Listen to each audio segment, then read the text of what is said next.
help you get things accomplished in your family. You can get things accomplished definitely in your career, in your business. So it's always something that you really need to fine tune. It's always something that you really need to have that connection with other people in a way that's meaningful. Mm-hmm. Yeah, well, you know what? And I tend to be a get straight to the point, get down to business type of guy, and you know I'm like that. That's who I am. But I want to make sure I say hello and good morning to everybody that's in there. I see Patricia and Andre and Yvette and Claudine and LaShawn and Alicia. A lot of you in here, and shout out what city you're from. Let us know what city you're coming from, because we are super excited. I want to just say this, and then I'll let Alicia. I'm going to pass that mic back to you for sure, babe. You know, you guys that are here, Claudia, who's from New York via London. You know how much I love London. We had such a good time in London. You know, you are the talented 10th, in my view. To me, the talented 10th I'm a Black nationalist for the most part.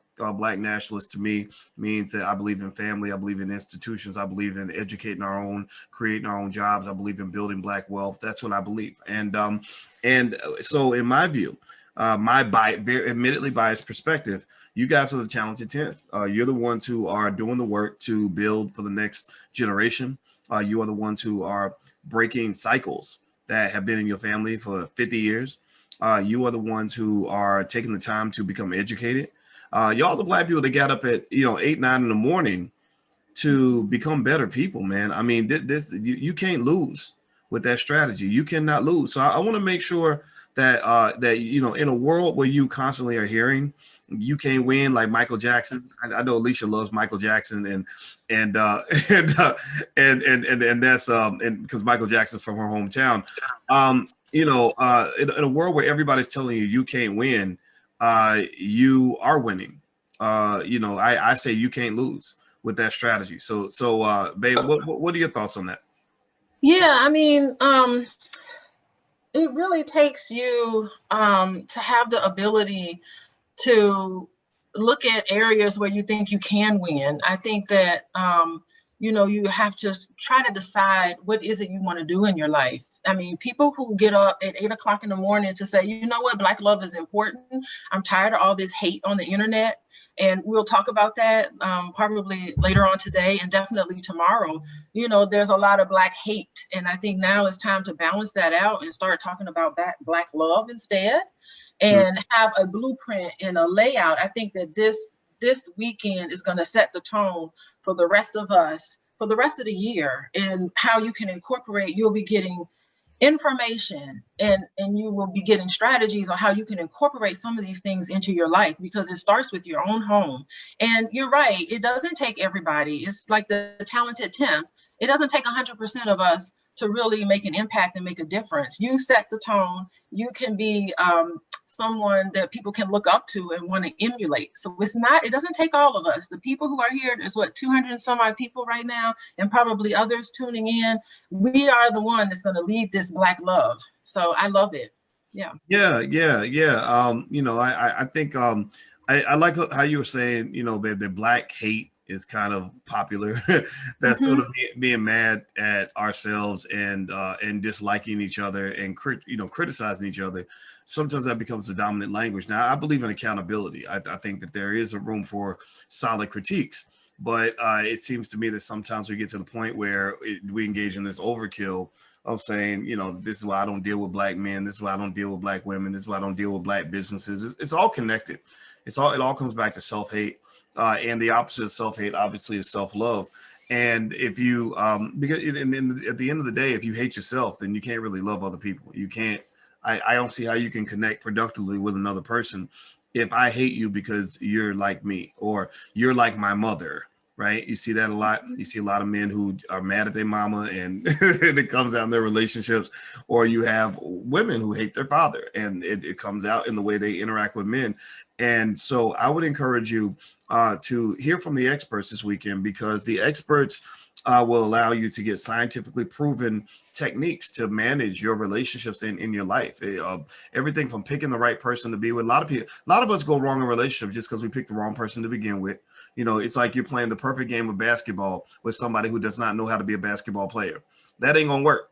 right? It ain't gonna work if your teammate is not a good teammate, right? And then also we talk about not just romantic relationships, but also other relationships. You know, your friendships. Who do you let in your life? Who do you decide to go into business with? Business is a lot like a marriage, and this stuff is important because I'll tell you this, babe. I'm gonna call you Dr. Alicia. I know that sounds awkward and corny, but I want to respect your credentials.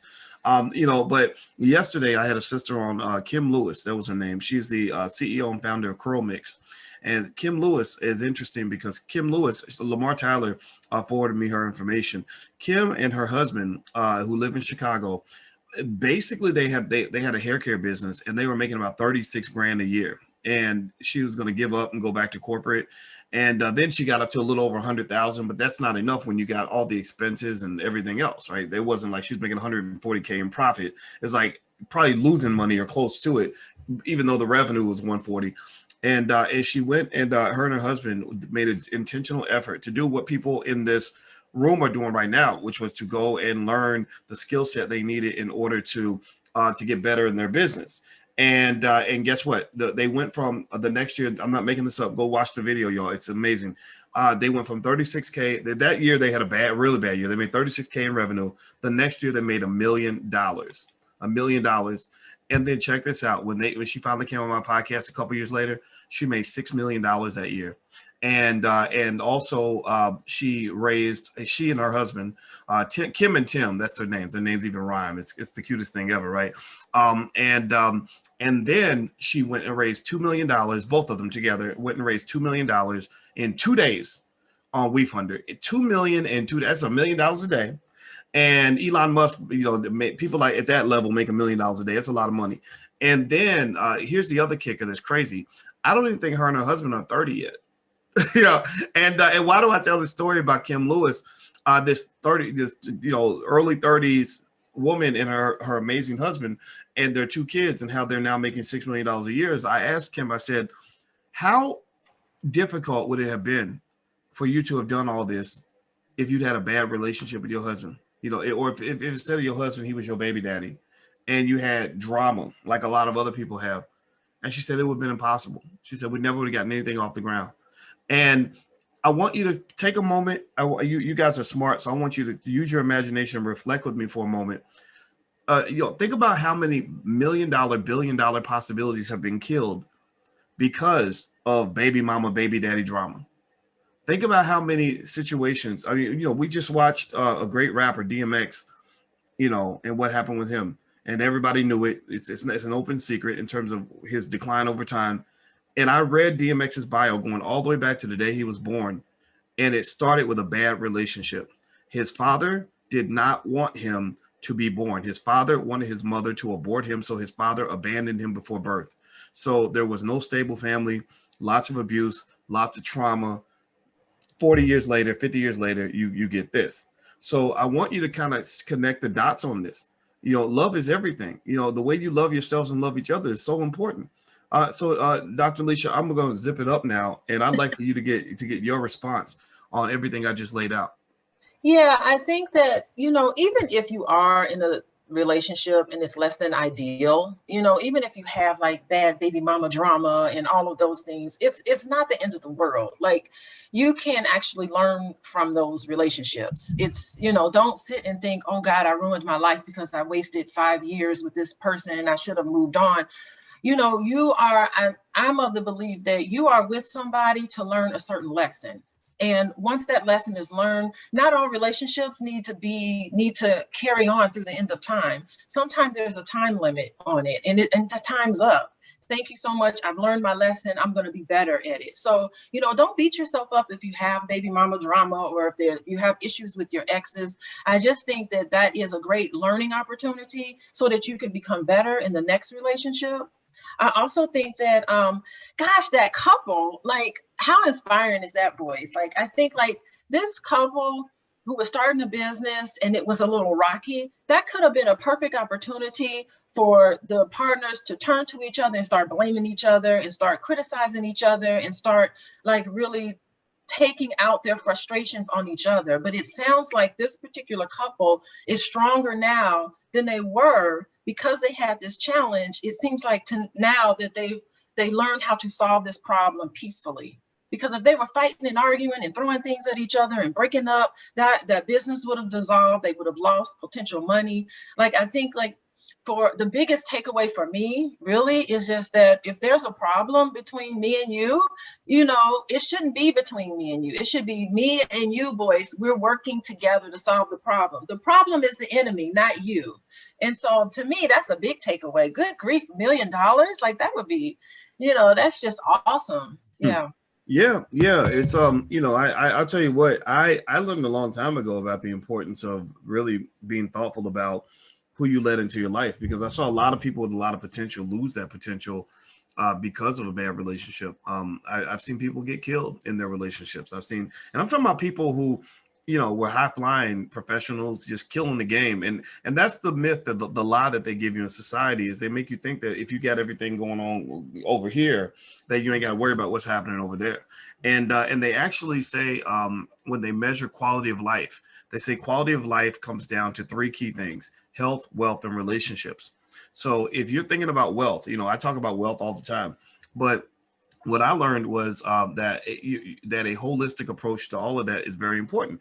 You can't think about your wealth without thinking about your health, because if you're eating crazy food and stressing yourself out and not taking care of your body, well, it doesn't matter how much money you have, you're going to die, right? Or you're going to lose all your wealth trying to get your health back. And then also, none of that works if you don't take care of your relationships. You let crazy people in your life, gangsters and gold diggers and deceptive people and nasty people and harmful, toxic people. Well, that's going to undermine everything. That's going to undermine everything you work for. So health, wealth, and relationships are all connected.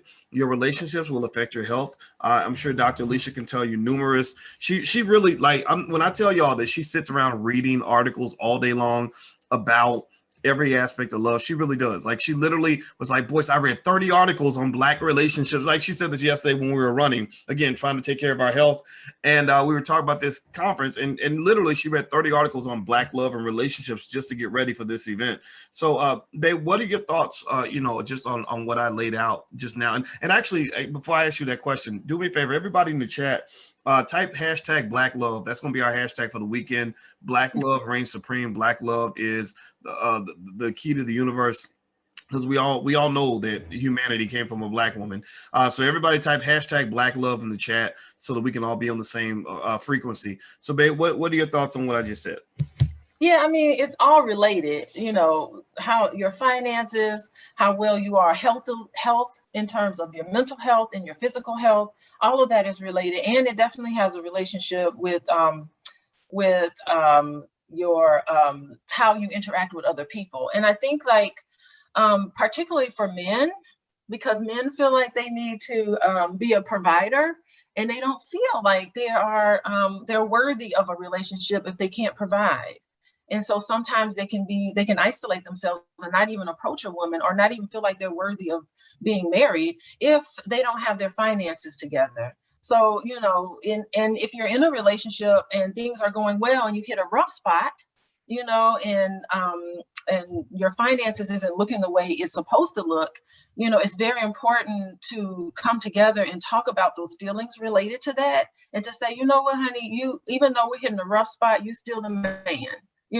And we're in this together, and so things aren't always going to be great all the time. Sometimes you have a health crisis. This is a time where, instead of tearing people apart, it should be a time where you can work together and say, you know what, baby, I'm taking care of you. You're having surgery today, and so I'm going to be there for you to take care of you. And so it shouldn't be seen as like you're weak because you may be having a health issue. It shouldn't be that you're weak. It should be that your partner can help build you up and help support you in those areas. Like, if something happens, even I told you, boys, I said, boys, if something happens to you, I got your back. We're not going to starve. I'm going to be there for you financially. So, and I'm going to be there for you to take care of you If anything happens to you physically, I mean, you know, you just have to have that one person who you know you can count on. And I'm not going to have contempt for you. I'm not going to say that you're less than a man. You know, I'm going to love you and honor you. And that's what's important. And that's what I think a lot of men really wonder. They're like, wow, if I'm not able to do these things, am I really worthy of this woman? Mm. You know, and that's an interesting thing that makes me think about another thing I saw. You know, it's interesting that I was really surprised. You know, I made that conscious decision to propose to you in public, and that was a little bit weird. And you know, I got the kids' permission to do that, and I remember I wasn't really sure how people were going to respond to it, and the reason I did it was because I felt it was just extremely important for you know, I really feel that because Black love is kind of not given the respect that it deserves, that you know, you just I felt like, I don't know, I felt like the Black woman kind of needed to see a Black man. And I guess in some ways, maybe in some circle somewhere, I might be considered a man worth marrying or whatever the case may be. I felt like Black women needed to kind of see how much we love y'all, you know, just how much respect we have for you, how gorgeous we think you are, and things like that. And one of the things that I found that was really interesting when this happened, and by the way, here I pulled up a little picture. This was the day we went on a run, and I in the background, I went to I met Alicia right like probably 15 feet from this location back when we were in college. Now, at that time, I had kind of friend zoned myself. She didn't friend zone me; I friend zoned myself. But we were friends for many years. As I said, you know, I watched her, you know, have relationships and get married and everything else, and we just lived our lives, you know. And we circled back together years later, and I still thought she was the most beautiful woman in the world. And so we went on a run, and I took her to, and I was so nervous, and I had the ring in my pocket that morning. I didn't tell her, and it was really hard to not tell her because it's like one of the biggest moments of your life in ever, and you can't tell the person that you're sleeping with. They're wondering, you know, she's wondering why I'm acting so weird and everything, and and then I didn't plan it perfectly actually because I forgot. I was like, oh, who's gonna like actually hold the camera? So we found some brother just somewhere nearby, and I said, hey man, can you hold the camera real quick? And he held the camera. And remember, he didn't really. Once he saw me get on one knee, he got real nervous. He started shaking and sweating, like, "Oh, I bet I messed this up." Yeah, and so but he did a good job. And then two freshman girls came in, and they stopped. They paused, like, "Oh my God!" Right? And so anyway, here's the funny thing, right? So after that all went down, which I didn't know if it came off good or if I just ended up looking stupid, like I don't know, some weird clout chaser or something. I don't know.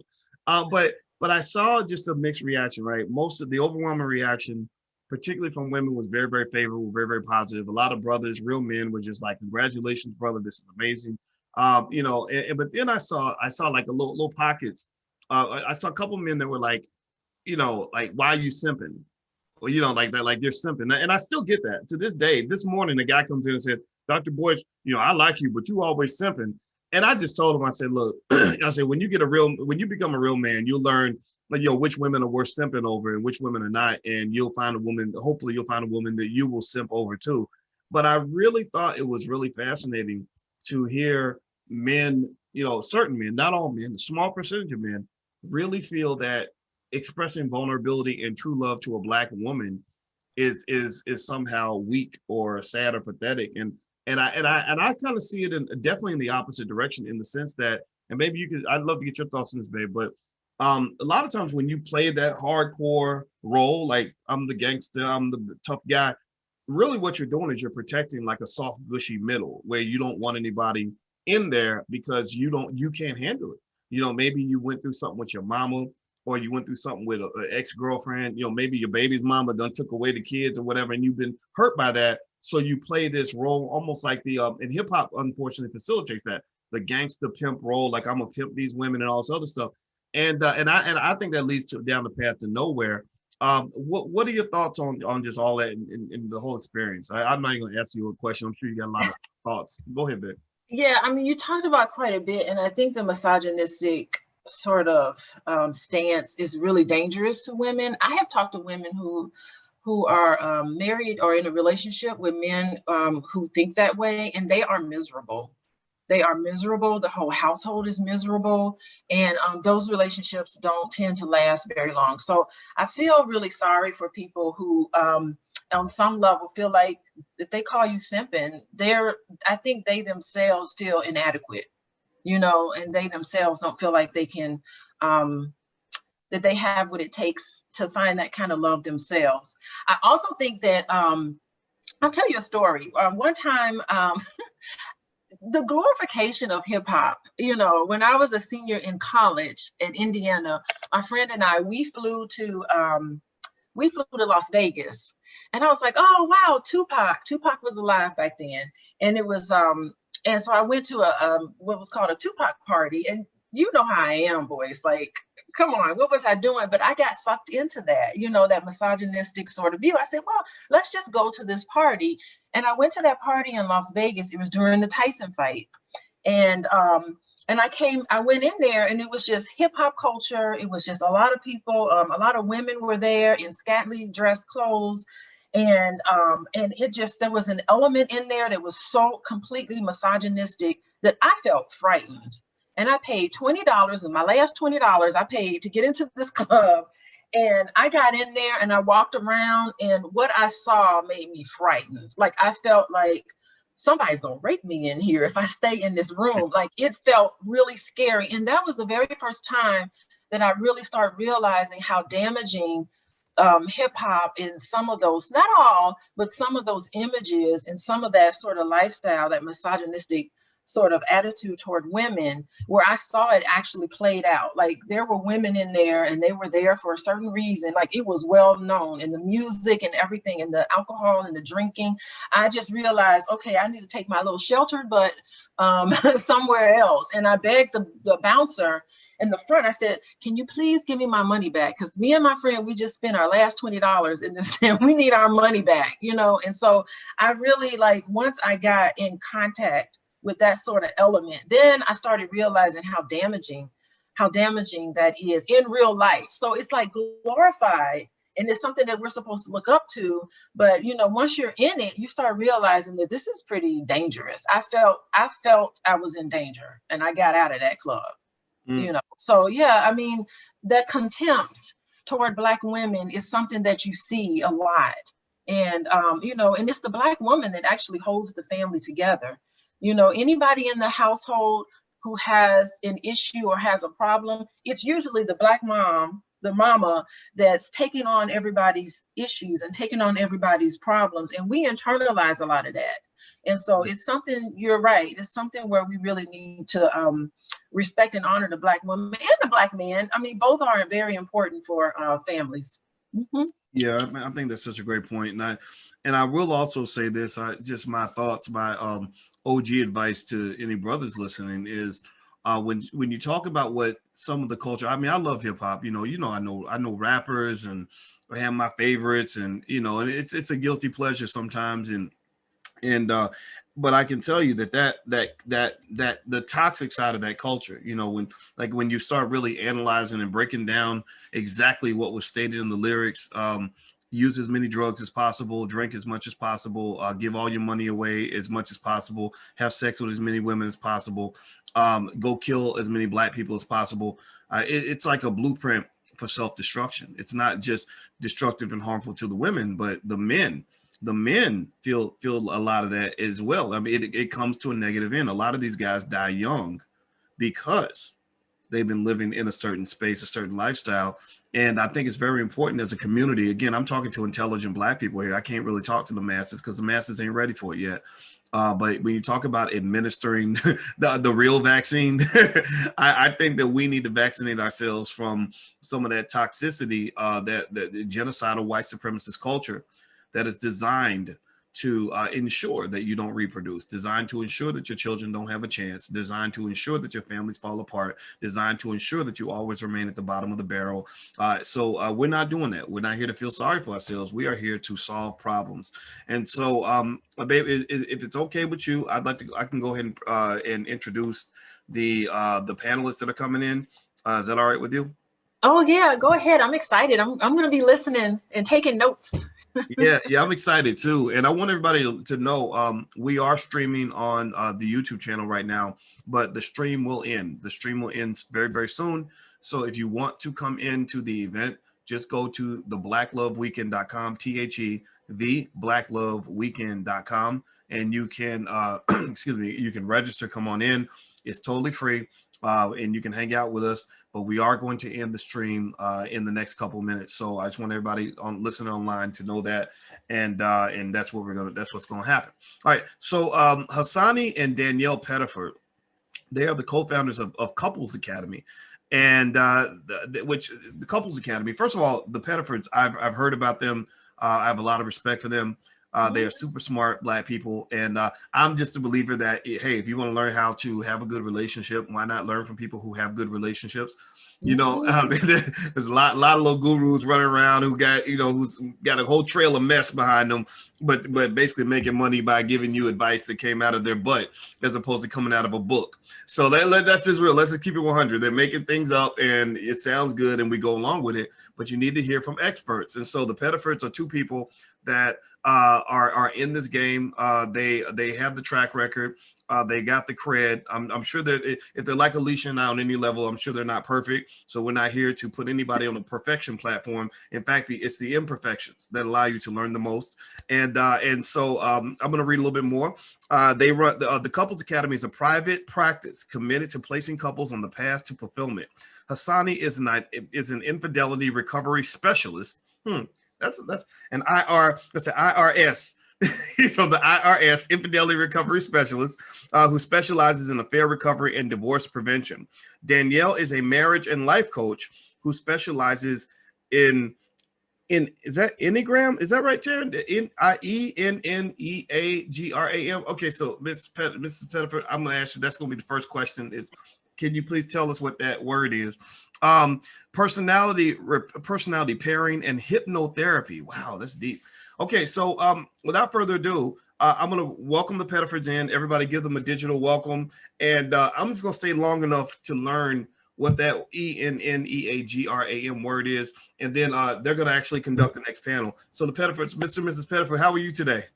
Doing phenomenal. First of all, let me just say it is an honor to be a part of this first annual Black Love Weekend. I've been following you, as you know, for years. I have a tremendous amount of respect for you. You are a voice that we need in our community.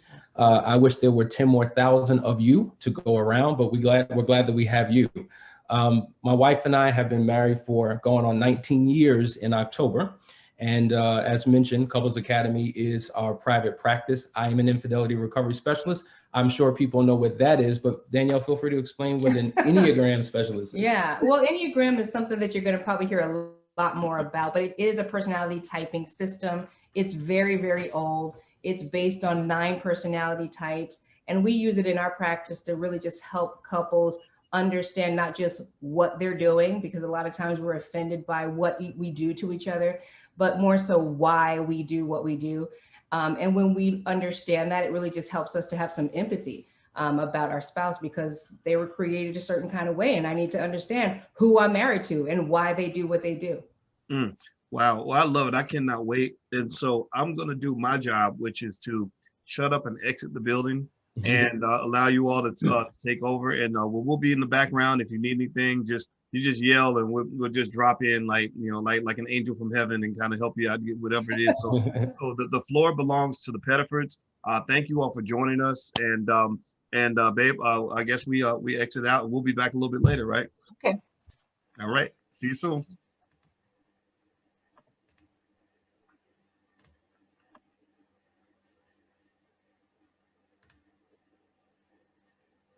Uh-oh.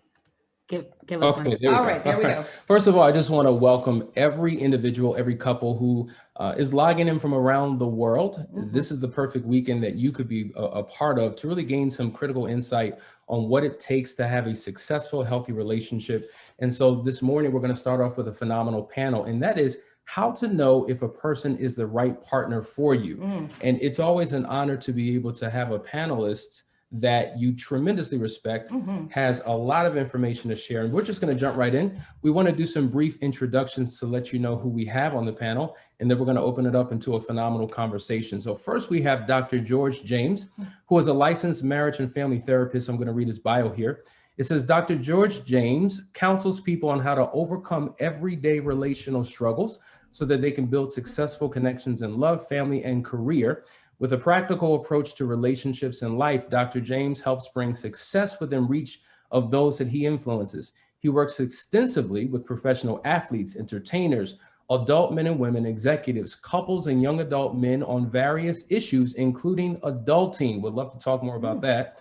Career, anxiety, work-life balance, love life, leadership, parenting, depression, and communication.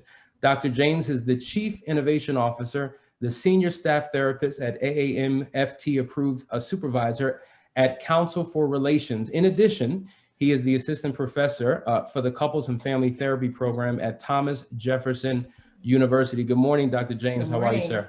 Good morning. Good morning to you both. Glad to be here. Honored to be here. Excited. So thank you for that wonderful intro. Thank you for the work that the both of you do. Thank you to Dr. Boyce and Dr. Alicia for just having this weekend. So I'm excited. Awesome. Next, we have Dr. Adrian Carter, author, keynote speaker, leadership and conflict resolution expert. And I'll read a little bit of his bio. Dr. Adrian is the founder of the Empowerment Conference, a male empowerment initiative focused on conflict resolution, leadership, development, and redefining the identity of men in the 21st century. Dr. Adrian teaches interpersonal and organizational leadership in a way that resolves conflict by bridging the gap between persons and organizations using a multifaceted leadership development tool known as the Ellison model. As a conflict resolution practitioner, Dr. Adrian is a trained mediator, facilitator, and executive conflict coach. Additionally, Dr. Adrian is the author of a powerful book on love, marriage, and relationships titled Let's Get Married and Do Everything Except Make It Last, a heart-to-heart with men on loving and leading. The book challenges social norms and gender roles for a betterment of romantic and interpersonal leadership. Welcome, Dr. Carter. Thank you for having me. That was some introduction. I appreciate it. It's an honor to be here. I love the opportunity to share with our community and to help and to be of service. So thank you. Looking forward to engaging with you. And last but not least, we have Trey Kearney. She is an author, a speaker, a certified life and relationship coach. And I'm just going to read her bio really quickly. Trey Kearney is an author, speaker, certified life relationship coach, and a servant leader whose assignment is helping others heal from matters of the heart. She's known for her method of helping others heal through her transparency in truth. Her testimony is going through the storms of infidelity on both sides. That should be interesting. Not only being the offender, but also the recipient of betrayals given, which gives men and women the safe haven that they need to be transparent and honest with themselves without judgment. Trey's formula is truth plus transparency equals healing. And Trey is here for those who are ready to heal. She is ready to walk with you. Good morning, Trey. Good morning. Good morning. Thank you, thank you, thank you. I'm so excited to be here. Thank you, Dr. Boyce and Dr. Alicia, for having me. I'm excited to be on the panel with these two powerful brothers. So thank you, you guys. And I'm so happy to meet you guys. I'm so interested in everything that you do. Thank you. Awesome. I think this is going to be great because we have diversity in this panel. And I think we're going to hear unique perspectives on this topic. So we're going to talk for about an hour, and then we're going to allow the panelists to weigh in with questions as we engage them as well. So let's get right into it. There's so much to unpack. So I think it's interesting, the title here, how to know if a person is the right partner for you. And, you know, listen, we're a couple of a certain age, right? And so I often say to some of my single lady friends, I say, I really don't envy you in this day and age. I would not know what to do if I had to be out in these streets dating. It's unfortunate that there's not a class, a course, or some kind of training somewhere that helps people date today, because it's so different.